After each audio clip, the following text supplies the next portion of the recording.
अस्सलामुअलैकुम दोस्तों, welcome back to our channel find Urdu. Astonished का मतलब है हैरान या हैरत ज़दा।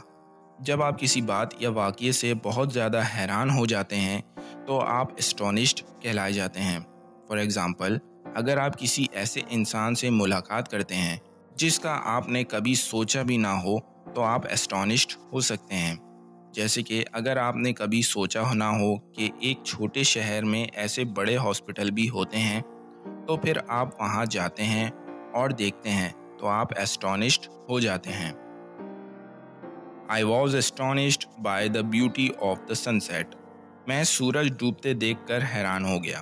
तो ये था दोस्तों एस्टोनिश्ड लफ्ज़ का मतलब और इस्तेमाल। उम्मीद है अब आपको समझ में आ गया होगा। मिलते हैं नेक्स्ट वीडियो में। शुक्रिया।